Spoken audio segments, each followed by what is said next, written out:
Hello friends, welcome back to 7 out. मैं दीपक सिंह। आज की वीडियो में हम देखेंगे top 5 laptop that comes at ₹40,000। 40,000 रुपये का बजट एक बहुत ही अच्छा बजट है किसी भी एक बिगिनर के लिए या इवन इंटरमीडिएट लेवल का भी कोई यूजर है तो इसके लिए बहुत अच्छा है। इसके अंदर में आप अच्छी लेवल की कोडिंग कर सकते हो, अच्छी लेवल की गेमिंग कर सकते हो, प्रोडक्टिविटी का काम कर सकते हो, कोडिंग इसके अंदर में कर सकते हो, हल्की फुल्की वीडियो एडिटिंग कर सकते हो।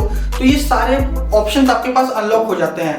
तो हमें क्या क्या चीजों का ध्यान रखना चाहिए अगर हम 40,000 रुपए का लैपटॉप ले रहे हैं? तो सबसे पहले तो कोई बहुत बड़ा रॉकेट साइंस नहीं है। 4-5 चीजों का ही मेनली हमें ध्यान रखना है। वीडियो के एंड में जो मैं आपको अपने ऑप्शंस बताऊंगा उन सब में मैंने ये सारे पैरामीटर्स जो मैं अभी डिस्कस करूंगा वो मैंने कंसीडर कर रखे हैं। तो आप आराम से लास्ट में जो है उनको बाय कर सकते हो।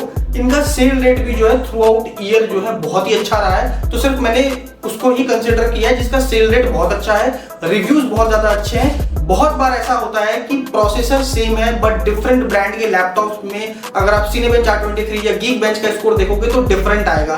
सैमसंग के लैपटॉप में देखोगे तो आपको ज्यादा बेहतर देखने को मिलेगा, दूसरे ब्रांड के कंपैरिजन में देखोगे तो थोड़ा उनका कम हो जाता है। तो सेम प्रोसेसर भी जो है डिफरेंट ब्रांड के लैपटॉप्स में अलग तरीके का परफॉर्म करता है।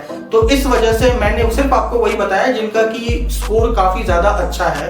तो बेसिकली में ध्यान क्या चीजों का रखना है। आप सबसे पहले हम एक कंपैरिजन समझ लेते हैं कि 35,000 और 40,000 रुपए का अगर हम बजट में डिफरेंस करते हैं तो क्या हमें बेटर मिलता है। होता क्या है, अगर आप 35,000 रुपए का लैपटॉप लोगे तो इसके अंदर में आपको 8 GB रैम देखने को मिलेगी। जैसे ही आप 40,000 रुपए के बजट में जाओगे तो आपको 12 GB से 16 GB रैम देखने को मिल जाएगी।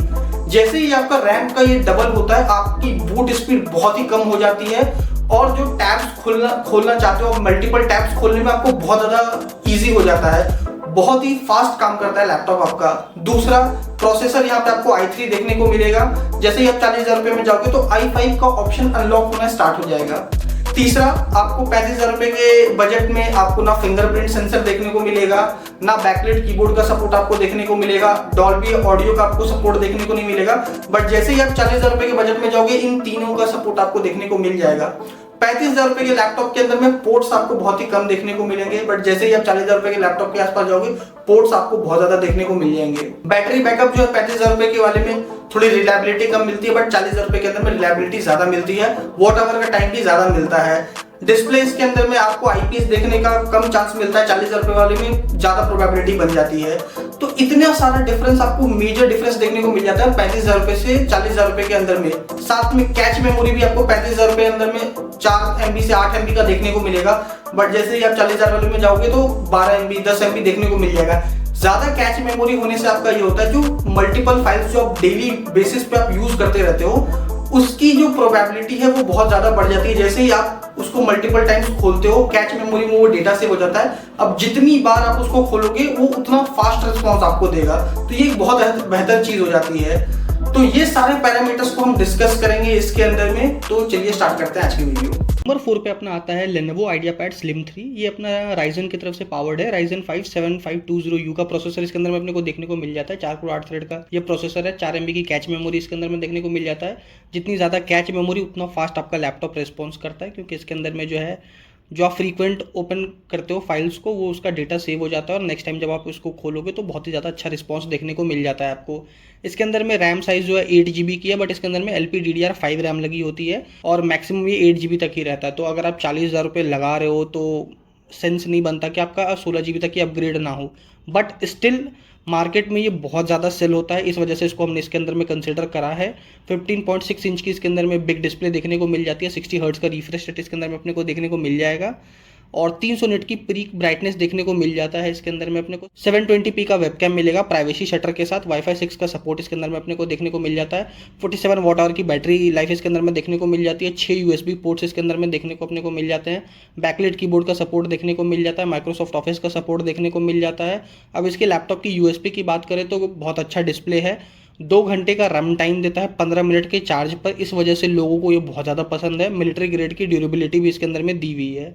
अब मैं इसकी बात कर लूँ अगर परफॉर्मेंस की तो Cinebench R23 के अंदर में सिंगल कोर में 1171, मल्टी कोर में 5149 का स्कोर देखने को मिल जाता है। Geekbench के अंदर में सिंगल कोर में 1270 और मल्टी कोर में 4219 का स्कोर देखने को मिल जाता है। इसके 2 वेरिएंट होते हैं, एक तो 8 GB वाला वेरिएंट है जो कि 41,000 के आसपास का पड़ जाता है और जो 16 GB का वेरिएंट है वो लगभग 43,000 के आसपास पड़ जाता है। तो 43,000 में 16 GB के साथ ये एक अच्छा स्पेक्स बन के आ जाता है और आपके लिए एक अच्छा डील रहेगा। नंबर 3 पे अपना आता है Asus का VivoBook 15। इसके अंदर में अपने को इंटेल का i5 121350U का प्रोसेसर देखने को मिल जाता है। ये एक 10 कोर 12 थ्रेड का प्रोसेसर होता है। 10 MB की इसके अंदर में कैच मेमोरी थी, जैसा मैंने पहले बताया, हाइयर द बेटर होगा ये। 8 GB की DDR4 रैम देखने को मिल जाएगी। मैक्सिमम ये 12 GB तक जो है अपग्रेड हो सकता है। फिर से मैं बता रहा हूँ, 40,000 रुपये के प्राइस रेंज में मिनिमम हम 16 GB को एक्सपेक्ट हमें करना चाहिए, और ये 12 GB तक भी अपग्रेड हो रहा है। बट मार्केट में जो है इसकी सेल रेट जो है बहुत ही ज़्यादा है, इस वजह से हमने इसको कंसिडर करा है, क्योंकि ये ट्राइड एंड सक्सेसफुल लैपटॉप्स हैं इतने रैम के अंदर में भी। अगर मैं SSD की बात करूँ तो 512 GB की SSD अपने को इसके अंदर में देखने को मिल जाती है। 15.6 इंच का इसके अंदर में अपने को डिस्प्ले देखने को मिल जाएगा। 60 हर्ट्ज़ का रिफ्रेश रेट के साथ 220 निट्स की पीक ब्राइटनेस देखने को मिल जाएगी, जो कि पहले लैपटॉप से कम है थोड़ी। और अगर मैं इसकी बात करूँ तो प्राइवेसी सेक्टर का इसमें भी सपोर्ट देखने को मिल जाएगा। 6 पोर्ट्स इसके अंदर में आपको देखने को मिल जाएंगे USB के। इसके अंदर में आपको बैकलाइट कीबोर्ड का भी सपोर्ट देखने को मिल जाएगा। माइक्रोसॉफ्ट ऑफिस का भी सपोर्ट देखने को मिल जाएगा। ये जो है आपका 180 डिग्री का हिंज जो है रोटेट होगा। आपका 60% चार्ज हो जाएगा। अगर आप 50 मिनट बैटरी चार्ज करोगे तो 60% बैटरी तुरंत चार्ज हो जाएगा। तो बैटरी लाइफ की वजह से ये बहुत ज़्यादा डिमांड में है, और ये मिलिट्री ग्रेड की ड्यूरेबिलिटी इसके साथ है। तो रफ एंड टफ जो है ऑफिस यूज़ के लिए अच्छा लैपटॉप है 41,000 की रेंज में। अगर मैं इसके बाद अब परफॉर्मेंस की बात करूँ तो सिंगल कोर में 1556 का, मल्टी कोर में अराउंड 7000 का स्कोर निकल के आता है। सिंगल कोर में अगर मैं गीकबेंच की बात करूं तो 1842 का, और मल्टी कोर में 5672 का स्कोर निकल के आता है, जो कि काफ़ी अच्छा हेल्दी स्कोर होता है 40,000 रुपये के बजट में। अगर मैं इसकी प्रोडक्ट की वेट की बात करूं तो 1.7 kg का ये प्रोडक्ट वेट अपना निकल के आता है। अब मैं बात करता हूं लास्ट अपने 2 फेवरेट्स के। इसको 1 2 आप अपने ऊपर से कंसिडर कर सकते हो स्पेक सुनने के बाद, क्योंकि दोनों राइजन पावर्ड है। तो नंबर 2 पे अपना आता है Acer smart choice Aspire light AMD Ryzen 7 5700U का प्रोसेसर इसके अंदर में अपने को देखने को मिल जाता है। ये एक 8 कोर 16 थ्रेड का प्रोसेसर है। इसके अंदर में अपने को 8 MB की कैच मेमोरी देखने को मिल जाती है। 16 GB का रैम इसके अंदर में देखने को मिल जाता है। DDR4 जो कि 32 GB तक अपग्रेडेबल होता है। 15.6 इंच की बिग डिस्प्ले आपको इसके अंदर में देखने को मिल जाती है। 60 हर्ट्ज का रिफ्रेश रेट देखने को मिल जाता है। 250 निट्स की पीक ब्राइटनेस देखने को अपने को मिल जाती है, और इसके अंदर में 36 वाट आवर का बैटरी देखने को आपको मिल जाता है। 4 USB पोर्ट इसके अंदर में आपको देखने को मिल जाते हैं इसके अंदर में। बट आपको बैकलाइट कीबोर्ड का सपोर्ट नहीं मिलेगा, बट माइक्रोसॉफ्ट ऑफिस का सपोर्ट आपको इसके अंदर में देखने को मिल जाएगा। अगर मैं इसकी बात करूं USB इसके अंदर में क्या है, तो 180 डिग्री का इसका जो है हिंज रोटेट हो जाता है, और ये इसका जो आपका बहुत ही ज़्यादा ये लाइट वेट है। 19.7 mm का ये थिकनेस इसकी है जो है, तो ये बहुत ही ज़्यादा जो ना प्रीमियम लुक आपको देके जाएगा लैपटॉप को, और बहुत ही लाइट वेट आपका इसके अंदर में होगा। इसके अंदर में भी 2 वेरिएंट आते हैं, एक 16 GB का 512 GB और एक 1 TB वाला वेरिएंट। दोनों के बीच में 3,000 रुपये के आसपास का लगभग डिफरेंस होता है। तो आप अगर स्पेस का आपको ज़्यादा यूटिलाइजेशन है तो आप 1 TB वाले के साथ जा सकते हो, but 512 GB is also enough. Number 1 पे आप कंसिडर कर सकते हो लेनोवो का V15 को। लेनोवो V15 जो है AMD की तरफ से Ryzen 7 7730U का प्रोसेसर, जो सबसे टॉप नॉच प्रोसेसर है, वो इसके अंदर में लगा हुआ है। 8 कोर 16 थ्रेड का ये प्रोसेसर है। 16 MB की कैच मेमोरी देखने को मिल जाती है, सीधे डबल। जितनी ज़्यादा कैच मेमोरी उतना बेहतरीन आपका लैपटॉप रिस्पॉन्स आपको देके जाएगा।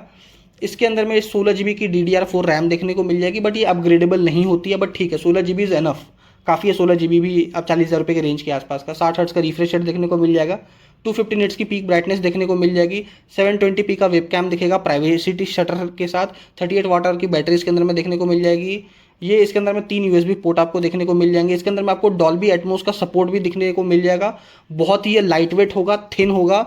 40,000 रुपये के अंदर में आपको जो है बिना माइक्रोसॉफ्ट ऑफिस वाला देखने को मिल जाएगा, और 42,000 में जो है विथ माइक्रोसॉफ्ट ऑफिस देखने को मिल जाएगा। इसकी वेट की मैं बात करूँ तो 1.65 kg का इसका वेट आपको देखने को मिल जाता है। मैं लास्ट में परफॉर्मेंस की बात कर लेता हूँ। सिंगल कोर में आपका सिनेबेंच के अंदर में 1448 का, और मल्टी कोर में 10,801 का स्कोर देखने को मिल जाता है। वहीं पे गीक बेंच के अंदर में सिंगल कोर में 2027 का, मल्टी कोर में 8485 का। नंबर 1 पे मेरा सबसे फेवरेट जो है वो लेनोवो का V15 ही है। लेटेस्ट प्रोसेसर, अच्छी खासी बैटरी लाइफ भी देखने को मिल जाती है, प्रीमियम लुक देखने को मिल जाता है, और पोर्टेबल भी देखने को मिल जाता था। तो ये मेरे 4 टॉप पिक्स हैं। अगर इसके अंदर में आपको कोई और लगता है कि वो इंक्लूड हो सकता था तो वो आप कंसिडर कर सकते हो, और आप कमेंट सेक्शन में ज़रूर बताइएगा। मैं नाम लेके आपको नेक्स्ट वीडियो में शॉर्ट आउट दूंगा कि आपके रिकमेंडेशन से मैंने ये रिव्यू करा है। सिर्फ इसके अंदर में फिंगरप्रिंट सेंसर जो है आपका Asus के VivoBook 15 के अंदर में आपको फिंगरप्रिंट का सेंसर का सपोर्ट मिलेगा, बाकी किसी का भी सपोर्ट आपको देखने को नहीं मिलेगा। तो आज की वीडियो में इतना ही। अगर वीडियो पसंद आई हो तो लाइक शेयर सब्सक्राइब ज़रूर करें। Thank you.